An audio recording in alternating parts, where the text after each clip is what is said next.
Previously on the BlockbusterBuster. The Dark Prince is defeated. It's time to move on to a bigger challenge. I'm ready to go against a creature that has never been defeated. I will watch. I will riff. I will review. I will bust. I, Frankenstein.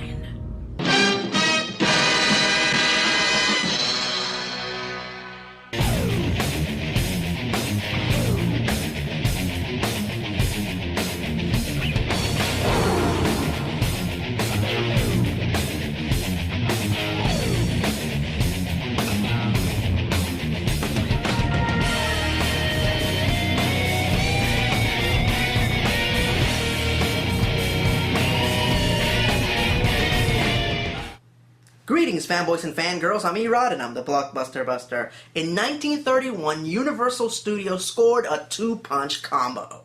If Dracula was the right cross that made all the other studios drop their guard, then Frankenstein was the knockout blow that won them the fight, and henceforth changed the horror genre forever. Frankenstein, which is very loosely based on Mary Shelley's novel, follows the trials and consequences of Victor Frankenstein's mad attempt at trying to create life. It's alive! It's alive! It's alive! And yes, in this movie they did change Dr. Frankenstein's first name from Victor to Henry. They did this to make him more likable. Don't ask me how that worked. This is one of the most influential films of all time. A lot of filmmakers, from Sam Raimi to Rick Baker, claim it as one of their major inspirations. One of the sources of the film's mass appeal was the introduction of a sympathetic monster. Boris Karloff's performance as the creature is so gripping and honest that you can't help but feel remorse for the monster and see him as more of a victim than an antagonist. For this reason, adaptations in which Frankenstein's monster is a hero are very common. So a movie in which Frankenstein's monster fights other monsters for the sake of humanity is not that far-fetched, as long as the filmmakers can capture the sadness and the humanity of the monster. But just by looking at the cover of this DVD, I can already tell you that that is not going to happen. Yup, that's a surefire guarantee that this film will be devoid of anyone acting remotely human. Let's begin. So our movie begins with a quick summary of the events of the original story. Dr. Frankenstein creates the monster, but is appalled by his creation, so he tries to dispose of it. But the monster survives and gains revenge by killing the doctor's wife. Seeking retribution, Dr. Frankenstein chases the monster to the ends of the earth, but freezes to death all the while chasing him in the far north. The monster feels pity for him and decides to do the honorable thing, and properly bury him in his family's graveyard. Okay, I have to give credit where credit is due. This opening, it's pretty good, efficiently summarizing the very complex events of the original story without being confusing in any way. Wait a minute, who are these guys? What?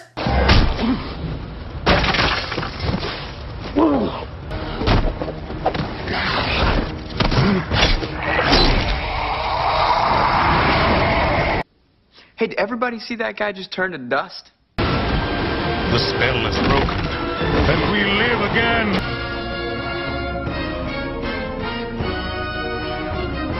The gargoyles are alive!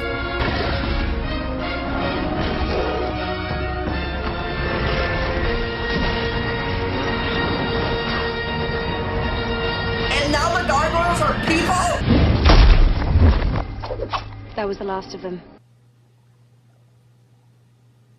That was the most confusing, rushed bit of insanity I've seen in a long, long time. I'm not 100% sure of what I just saw, but I'll do my best to explain it. Basically, the monster and the gargoyle people defeated the highly combustible people. The gargoyle guy goes grave robbing and steals Dr. Frankenstein's journal, while the gargoyle gal realizes that they just found Frankenstein's monster. It's alive. It's alive! Boo! So the gargoyle gang takes the monster back to a cathedral. Wait, that's the makeup? Just a few subtle scars on his face? While I applaud the choice of Aaron Eckhart to play the monster as he is a great actor, this is not the appropriate role to show off his handsome features.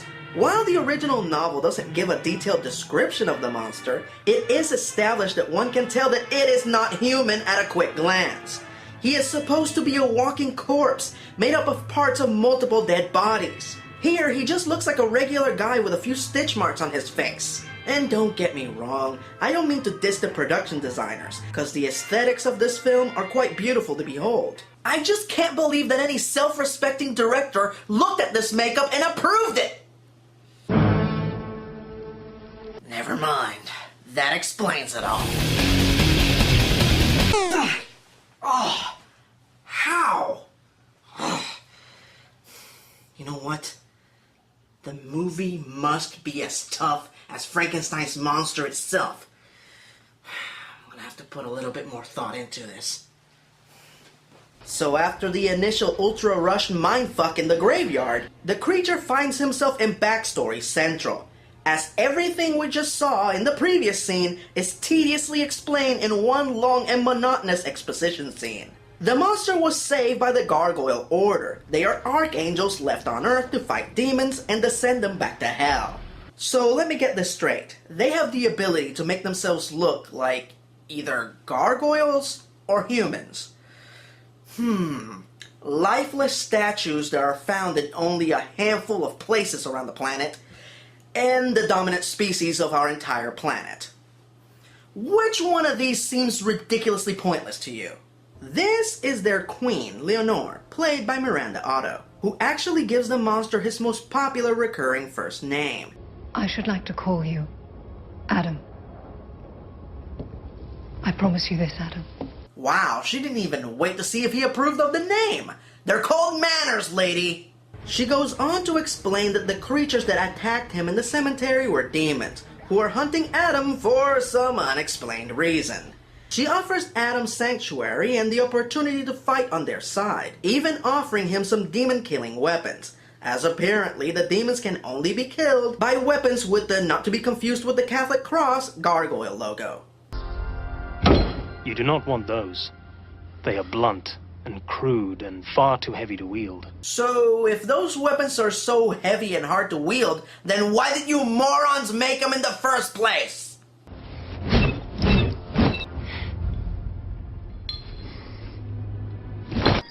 How did that fit in now? They're bigger on the inside. But Leonore's first officer, Lieutenant, 5 o'clock Shadow, is quick to point out that Adam is an abomination in the eyes of God, since he was given life by a mere man, and henceforth Adam has no soul. Adam, if ever you should change your mind, you will always find refuge here. Oh yeah? Well, screw you guys, I'm going home. So due to the gargoyles' assholiness, Adam spends the next 100 years or so in solitude, occasionally being attacked by demons. Again, without any explanation as to why exactly they are attacking him. After a few decades of the same routine, Adam gets sick of this shit, and tracks the demons to the city where their main headquarters seem to be located. But first, he stops at Supercuts.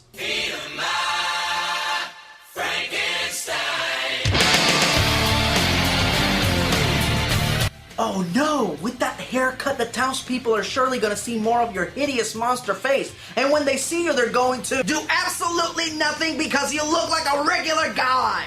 Adam engages some demons in battle when a human is accidentally killed. And then, and only then, do the so-called demon fighters and protectors of the realm interfere, but only to once again abduct Adam.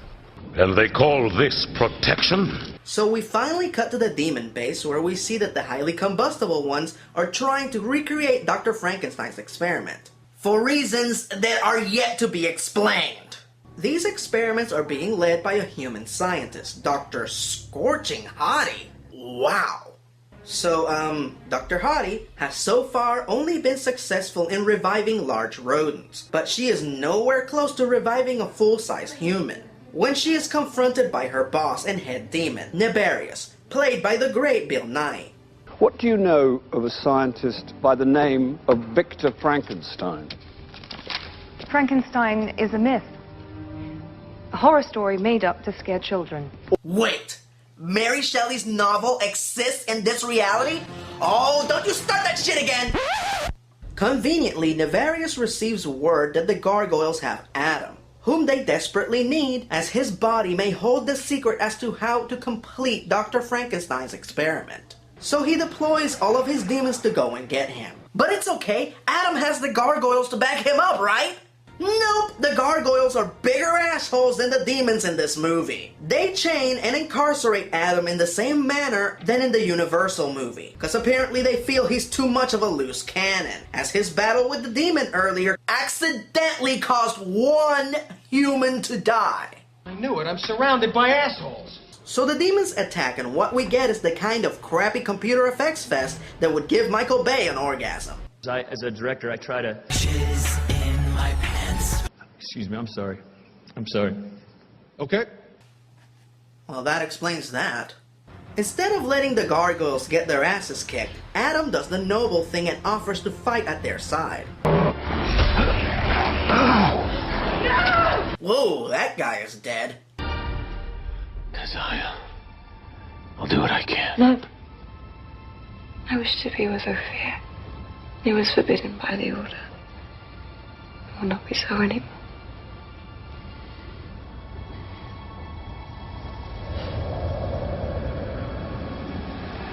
Oh no, not the girl that we barely got to know with the subplot that we just found out about. What a loss. No.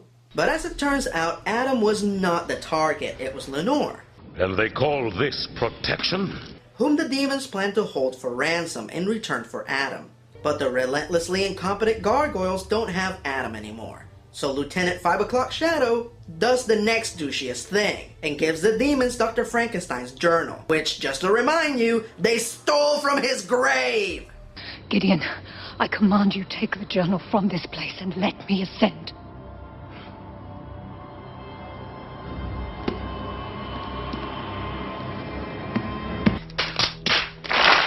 Unlike the dumbass gargoyles that are supposed to save humanity from the demons, Adam actually applies some intelligence to the situation and follows the demons back to their base, where he finds out that the reason why they need him to uncover the secrets of Dr. Frankenstein's experiment is because they want to give life to hundreds of patchwork corpses they have in their basement. Since the patchwork creatures will be born without a soul, just like Adam, it will be easy for the demons to have the bodies demonically possessed. And then they will have an unlimited army of demonically possessed corpses that they can use to conquer the planet. And oh my god! This is the plot to Van Helsing! Yes, there are a few cosmetic changes, but it's the same lame, idiotic plot. How Dracula needed Frankenstein's monster to give life to an army of newborn vampires. This stupid movie copied the stupid plot of an even stupider movie!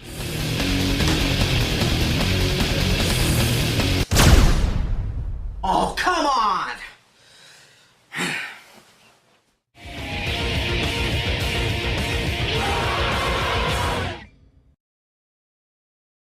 So Adam steals the book with the desire to run away and create himself a companion. I don't know, Adam. That didn't go very well last time.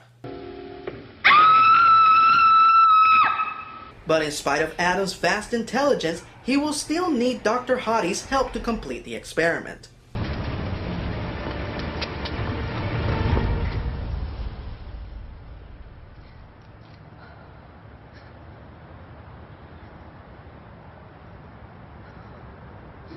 Peekaboo! He tells Dr. Hottie about the war between the gargoyles and the demons, and accordingly, Dr. Hottie thinks he's delusional. I'm sorry, I just don't believe in gargoyles and demons.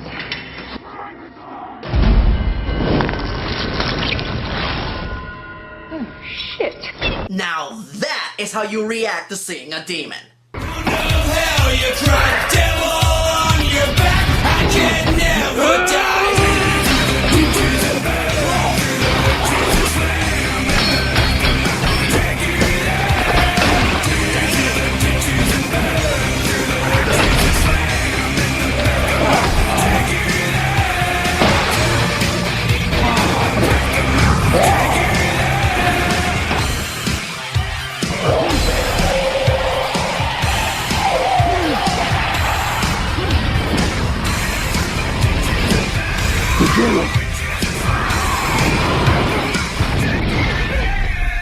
Okay, now that was a kick-ass fight sequence. Everybody did a great job, especially Aaron Eckhart, who did 90% of all of his fighting and stunt work. I wonder why they didn't have fight scenes that were equally as good earlier in the movie. Maybe they're saving the best for last, and I can respect that. So Adam takes Dr. Hottie back to his place and...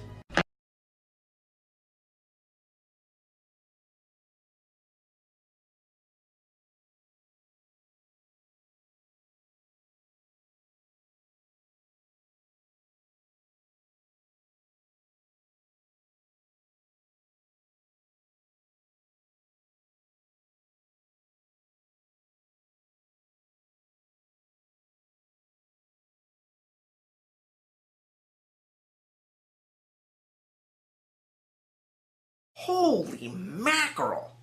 Jacob, eat your heart out. I'm a monster.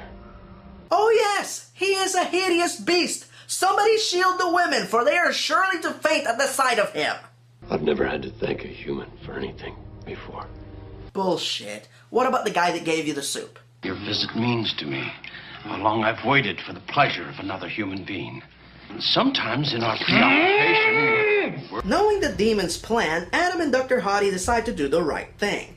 Adam burns the book and goes to warn the gargoyles. Dr. Hottie goes to warn her lab assistant, Carl. But the demons get the drop on her. You!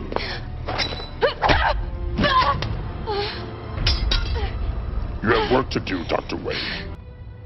Nibirius has found a way to summon every demon you've ever descended. What? Possession. In bodies that have no souls. Only the dead have no souls. What is the use of possessing a corpse? There is none. Unless you can animate that corpse. Nibirius has been planning this for centuries. Victor Frankenstein just made it possible. Surely the Holy Order of Saintly Gargoyles are going to appreciate Adam's willingness to share vital information to their cause, right?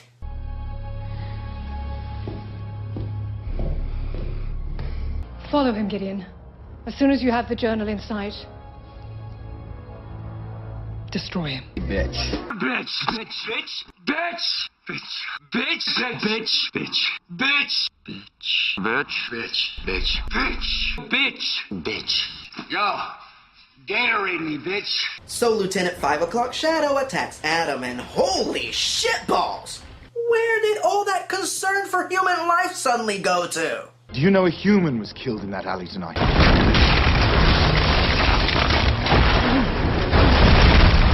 Yeah, I'm sure that all the other tenants in the building are fine.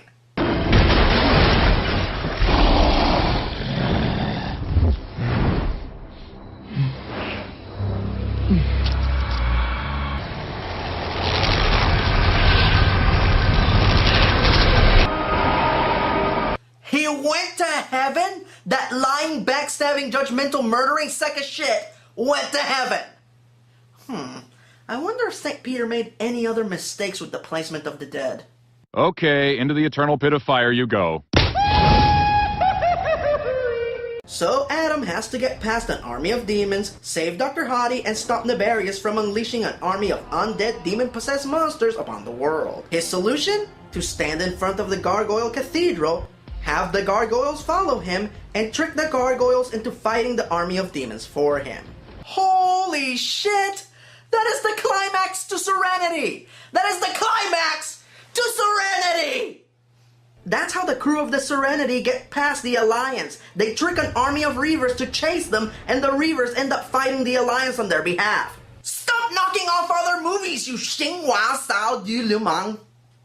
You heard me.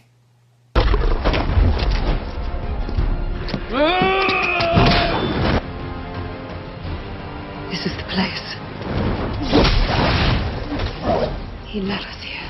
Wait, you actually didn't know where your enemy's base was located? It was only a few blocks away from the cathedral that you live in. Hell, it was at walking distance. Walking distance! You've been fighting this war since the beginning of time and never thought to follow a demon back to the base, which would have been easy for any of you since you dumb, incompetent motherfuckers can fly! That's right, you idiots have the advantage. You could have just painted your holy symbol on some bullets and done an air raid. Hell, you could have just painted the symbol on a bomb and dropped it on the building and taken out all the demons with one move. But no! You sit around your fancy cathedral with your collective thumbs up your asses, worrying about what Frankenstein's monster is doing as if it was any of your damn business. All the while, your sworn enemies are less than 3 blocks away from where you live. Stupid! You're so stupid!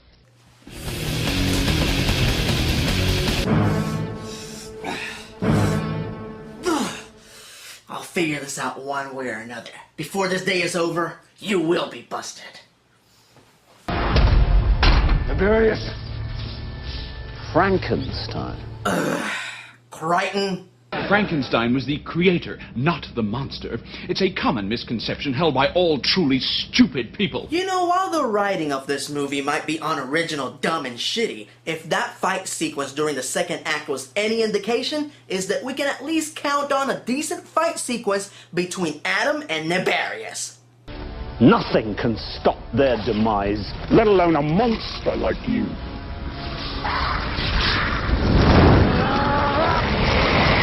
Alright, here we go.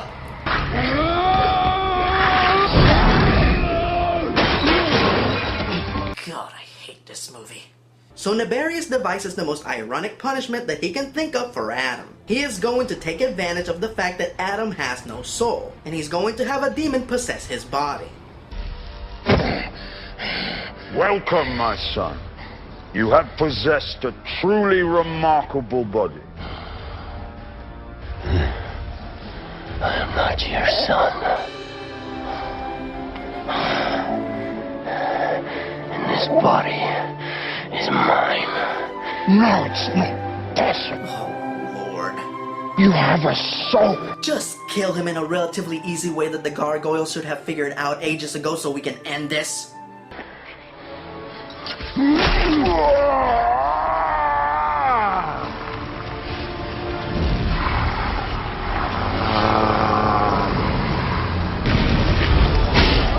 So Nefarious' combustion after death is so powerful that it conveniently blows up the entire building along with the undead army.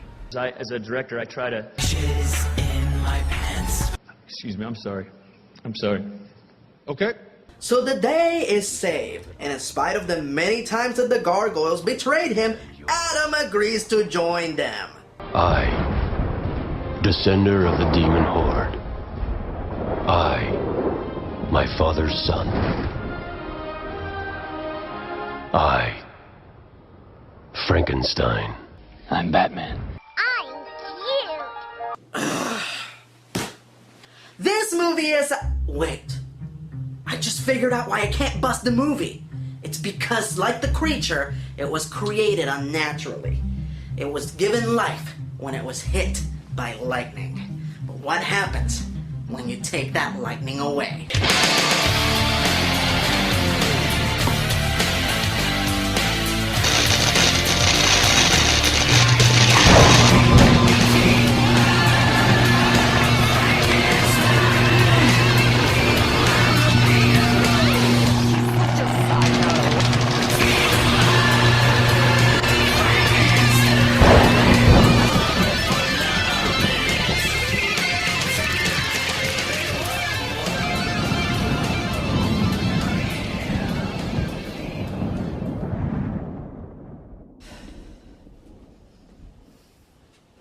Now, I will admit that I like the concept of Frankenstein's monster being a more noble hero than alleged angels. And that, like the rest of the Underworld series, this movie has a great cast and amazing production design and special effects. But like the other Underworld movies, it has the same problem. This movie has no soul. Which is ironic since having a soul is one of the main plot points of this movie. Even if you can ignore the bad writing and the irredeemably dumb characters, you can't deny that they took one of the most relatable monsters and one of the most charismatic actors and made them dull. All of these movies are so bland and emotionless. They lack any moments that help the audience connect with the movie and relate to the characters. Those key moments where these larger-than-life figures drop their personas and share moments of levity, tragedy, and humanity. You know, all the things that turned 1931's Frankenstein from another monster movie into a great cinematic classic. Yes, go. You live. Go. Initially, a crossover sequel was planned between this movie and the Underworld franchise, but this movie did so badly that for the time being, those plans have been shelved. And thank God for that. So that was one busted, thousands more to go. I'm Erod, and I'm the Blockbuster Buster.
I've always wanted to say that.